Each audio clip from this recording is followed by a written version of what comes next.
మనస్ఫూర్తిగా నేను ఎన్నో ప్లాన్లు చేశాను. లాంచ్ రీలాంచ్ ఇలా చేద్దాం, అలా చేద్దాం, ఇలా చేద్దాం అని.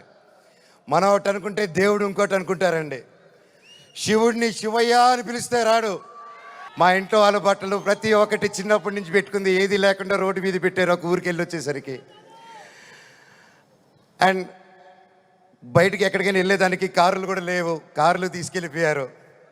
కానీ అన్న నాకేమైంది తెలుసా అన్న, శివుడు ఏ రూపంలో వచ్చాడు తెలుసా అన్న, ఫ్యాన్స్ రూపంలో వచ్చారన్న. ఇంటి బయట 20 కార్లు పెట్టారన్న నాకు వచ్చి. వాళ్ళే తీసుకొచ్చి ప్రతి ఒక్కరు వచ్చి అన్న మేమున్నాం మేమున్నాం మేమున్నాం అని నిలబడారు. దీని అంతట్లో నాకు ఒకటే బాధ, ఇంత చేసినా ఇంత జరిగినా ఎంత ఇబ్బందులు పెట్టినా ఎన్ని కేసులు వేసినా నాకు ఎవరి మీద కోపం రావట్లేదు, బాధ ఒకటే వేస్తుంది.